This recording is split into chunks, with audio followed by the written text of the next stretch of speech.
We're kicking it up a notch here on SportsGrid Radio Row. We're here in New Orleans. Kevin Walsh, Donnie Rightside, Brian Westbrook. Come on now. Running back. Come on now. Come on now. Come on now. Look, let's get into the pets, and then we'll get into the memories here.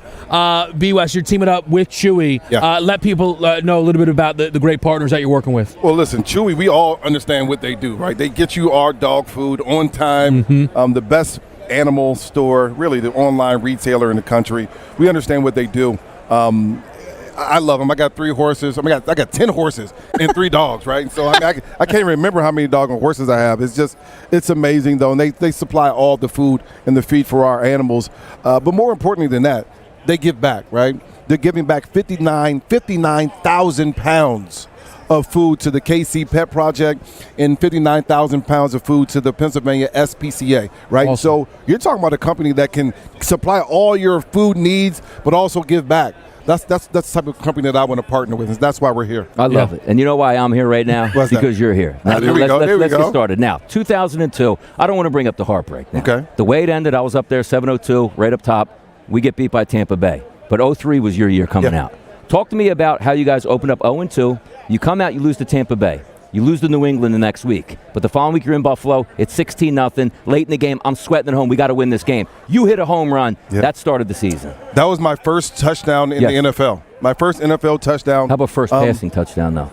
No, I do it past my rookie year to Todd Pinkston. That's right. You got a good memory. Yeah, we're going to go through. Yeah. Go ahead, man. No, I mean, listen, it was a great moment for me. It was a great team. Yes. You know, those teams that we had back then, we were never talking about, are we going to make the playoffs? The conversation was only about when we get into the playoffs, will we get home field advantage? Yes. And so we just had a great squad, great leadership. Andy Reid was a great coach. And so when you have that combination, you see it with the teams that are playing now. Great coach, great leadership, and great players. We had that great combination as well. The renaissance of the Philadelphia Eagles took place with you, Andy Reid, and Donovan McNabb. The reason why I wanted to start with 03, not because it was your breakout season. Like, I was there. Like, San Francisco 49ers game, we lose in overtime, you bust that kickoff right down the end. But your most famous kickoff, or punt return, was the New York Giants game. Yes. Like, you were able to do it from a running back position and a special teams position. And early on, a lot more special teams impact. How did they put you in that role? Well, early on, I mean, I came up to the team that had Deuce Staley, Brian Mitchell, Dorsey Levin, Terrell Buckhalter. Yep. It was a full running back room, and so the only way that I was going to get on the field was to be on special teams. Yeah. And so for me, I just went out there and just did everything I could to get on the field. That's what, as a young player, you have to do. Do anything you can to get on the field. And for me, that's exactly what I did. And over time, they said, oh, you know what? This guy's really good at special teams. Maybe we should put him on offense, too. And Andy Reid gave me the opportunity to hold the ball in my hands. And the one thing that I love about Andy and his coaching style is that he understands his players. And he wants his players to be exactly where they should be at best, right? And so for me, he said, I want you to get in space. How do I get you and find ways to get you in space? Because that's when you're the most productive player. And so he did a great job of finding that. Let me ask you this, too, because that season, you had one of the best running back rooms in the NFL, and maybe in a long time. It was Terrell Buckhalter, it was Deuce Staley, and it was Brian Westbrook. I'll tell you right now, you win the Super Bowl in 03 if you don't get hurt against Washington. Obviously you regret any injury. Nothing that you can do about it, but being hurt during that time hurt me so bad because we were the best team in the NFL. Yes, you were. We were playing like it all year long, and then you miss a major piece and not being able to play. That just hurt. That just hurt what we had to do, and so it was unfortunate. Certainly a sad moment for myself. There's one similarity, not necessarily in every capacity, but you guys had you and Brian Dawkins, right? Superstar running back. Yep. Maybe a lovable maniac somewhere in the backfield because the Eagles have Saquon and Chauncey Gardner-Johnson. I mean, we've heard players around the league say that he never stops talking. I'm just curious what it was like sharing a locker room and going to battle on a regular basis with B-Dawk back in the day. Dawkins on game day was one of the most intense players that you've ever seen, that you've ever been around. He would turn it on, though, because during the week he wasn't that guy. During the week he was a normal human being. On Sundays, I didn't want to talk to me. He was one of my best friends on the team. We talk every day, all the time. On Sundays, I didn't want to talk to Brian Dawkins. He wasn't fun to be around. Everything was just too aggressive. His handshakes too aggressive. Everything that he did was just too much, and that's why he was so physical on the field.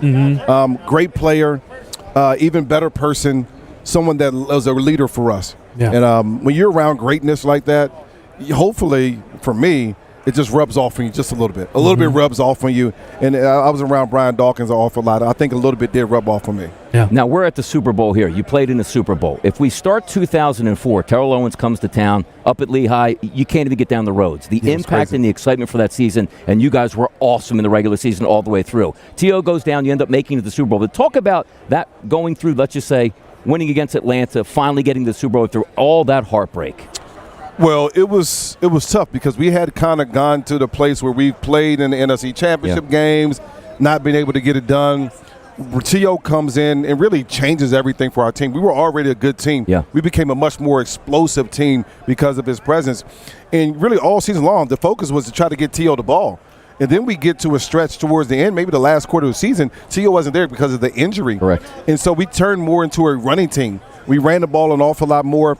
We got myself involved. Donovan ran the ball as well. And so it was just great to have those type of quality guys on the team. But then you get to the playoffs in the Super Bowl, you get T.O. back. Correct. And now, of course, in the Super Bowl game, we're trying to get him the ball an awful lot. And, that was a big part of the game plan. And you're talking about somebody on a broken leg, broken ankle. Yep. He goes out there and rips off over 100 yards of receiving.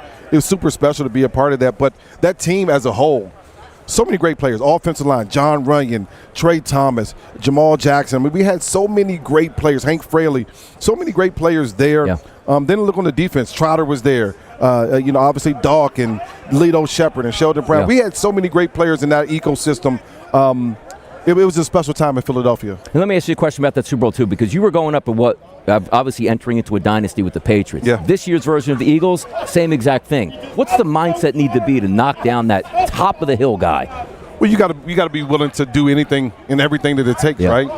For us back then, we looked at the Patriots as a really good team. Yeah. But we also thought that if we didn't have 4 turnovers, we would have won the game. We lost by 3 points. And so kind of coulda, woulda, shoulda type of deal. But for this Eagles team, it's about making a name for yourself and doing the right things for a long time. That's what you have to be able to do. Do the good things for a long time. The Eagles are a special team right now. And this is what I love about this team. Howie Roseman has built this football team in a way that now you're not looking for a big piece. Now you're just looking for people to come in at a young age, spare some time to a starter, and then get a chance to evolve and get better. And that's why this team it's because it's good across the board. A lot of young players contributing, a lot of veterans leading. That's the best thing about this football team. Fantastic. Yeah, I was just going to ask you quickly about that notion of veterans leading. BG is trying to play. Yeah. I would imagine it's probably a lift for that group of just even having BG around leading up to this game.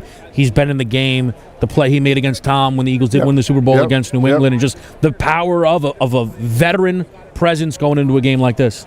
Brandon Graham is one of the best individuals on the field. Off the field, he is truly a better individual.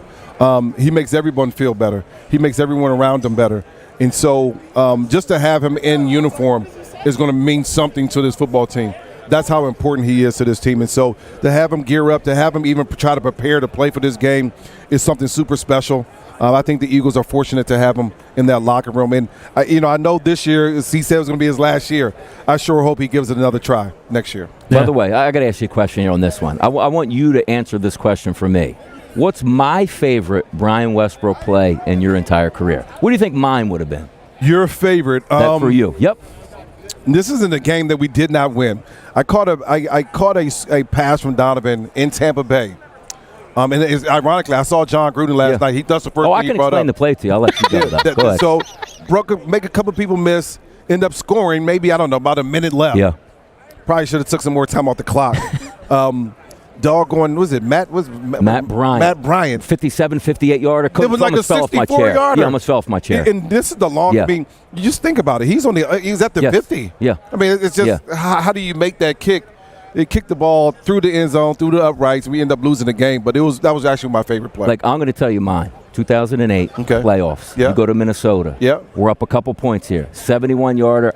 Did you hear the screams from that's Minnesota? Right, the scream play. My goodness, man. Yes, McNabb was geeking out there. I was losing my mind. So, look. We needed that. We weren't doing very good. Their defense was pretty good. Then you handled the Giants next week. Loved every minute of it. There you go. There you go. There you go, man. Absolutely nothing better. Now the buzz is real. I Yeah. really would like to Yep. kick this See football that? off There we right go. now. There we go. We're getting ready for Super Bowl Sunday, man. Brian Westbrook, it. the legend, join us right here on Sports.